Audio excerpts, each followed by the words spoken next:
कहा जा रहा था कि नरेंद्र मोदी जी ने जो रूस और यूक्रेन के बीच में लड़ाई चल रही थी उसको रोक दिया था, ब्रेक लगा दी थी।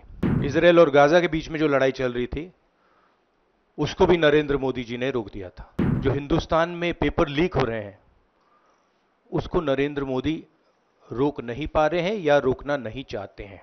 एजुकेशन सिस्टम को बीजेपी के लोगों ने, उनके पेरेंट ऑर्गेनाइजेशन ने कैप्चर कर रखा है। भारत छोड़ो न्याय यात्रा में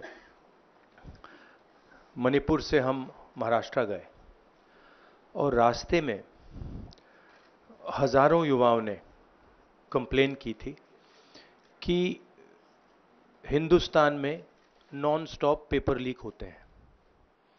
और आज आप सबको मालूम है कि नीट पेपर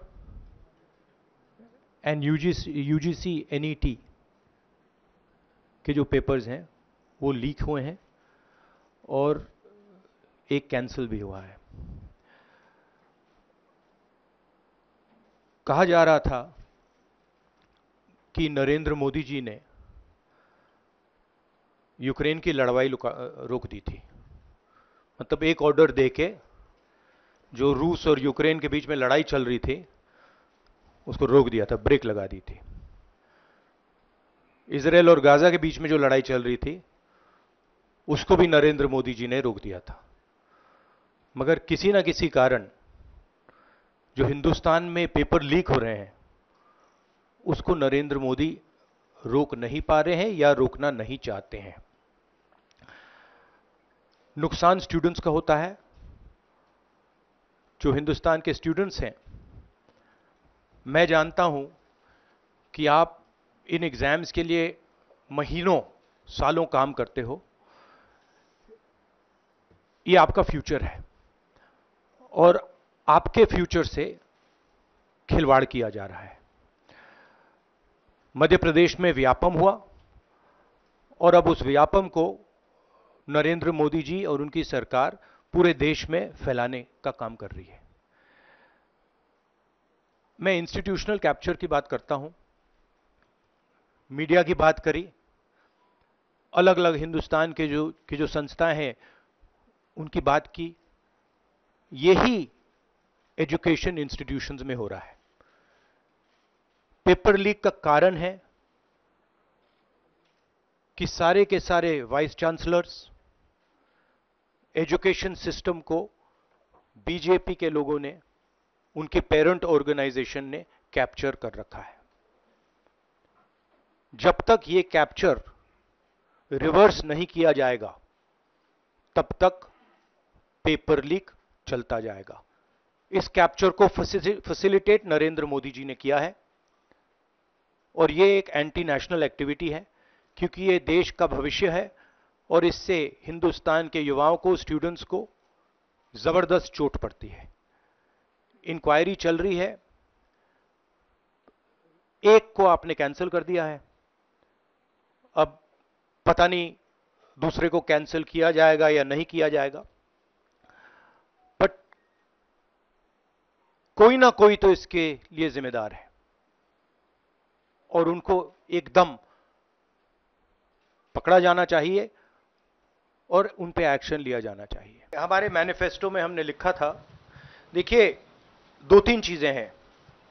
सबसे पहले जो शिक्षा का सिस्टम है उसको एक संगठन ने कैप्चर कर रखा है, अपने लोगों को हर पोस्ट पे यही डालते हैं।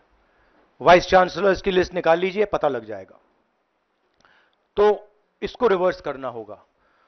दूसरी बात, मैनिफेस्टो में हमने साफ कहा कि पेपर लीक होने के बाद कार्रवाई करना एक बात है, बहुत जरूरी है और स्ट्रिक्ट से स्ट्रिक्ट कार्रवाई होनी चाहिए।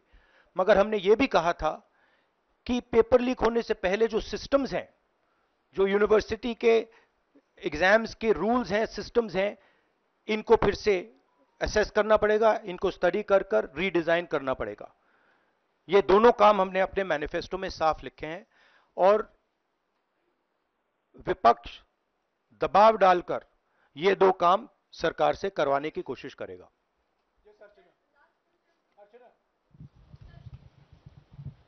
Rahul, do you think so? This is a education emergency, and till now, what is the stand? Government ने जितना भी stand लिया, do you satisfied with that stand?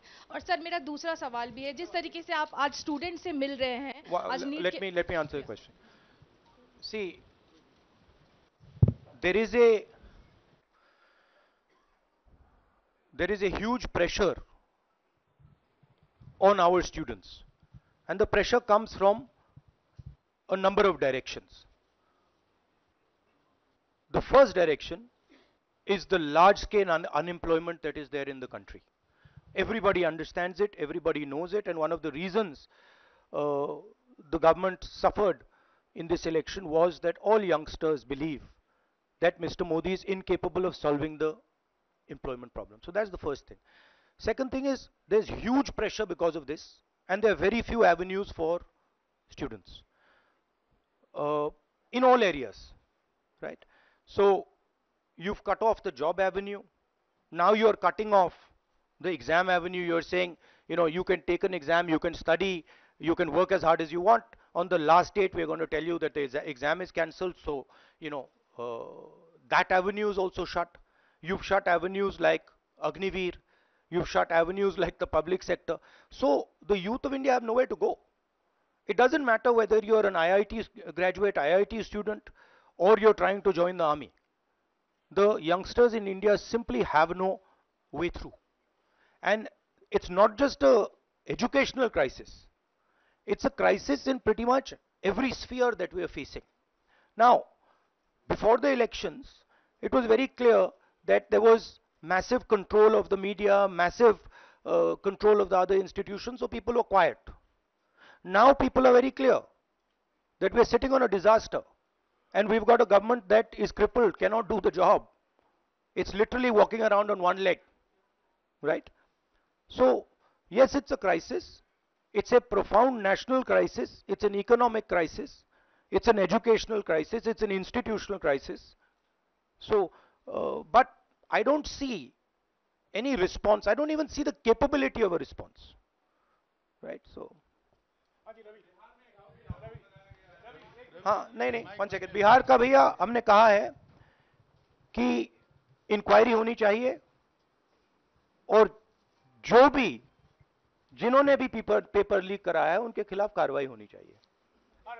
Rahul ji, चूंकि ये मामला नेशनल लेवल पे भी एग्जाम्स में हो रहा है, स्टेट लेवल्स में भी एग्जाम्स में कई जगह इस तरह के पेपर लीक की घटनाएं होती है और करोड़ों छात्रों का जीवन अधर में लटक जाता है। आपको लगता है कि एक सख्त कानून बनाने की जरूरत है संसद में कि इससे निपटने के लिए? कैसे होगा, क्योंकि छात्रों का जीवन सख्त कानून आफ्टर द फैक्ट है, वो होना चाहिए, मगर अगर आप मेरिट के बेसिस पर लोगों को नहीं जॉब देंगे, अगर आप आइडियोलॉजिकल लोगों को वाइस चांसलर बनाएंगे, इनकेपेबल लोगों को वाइस चांसलर बनाएंगे, एग्जाम्स के जो स्ट्रक्चर्स हैं, एग्जाम लेने के स्ट्रक्चर्स हैं, उनमें आप आइडियोलॉजिकल लोगों को डालेंगे तो ये काम होगा। ये इसका सबसे बड़ा कारण BJP and its parent organisation ने जो कैप्चर किया है ये है।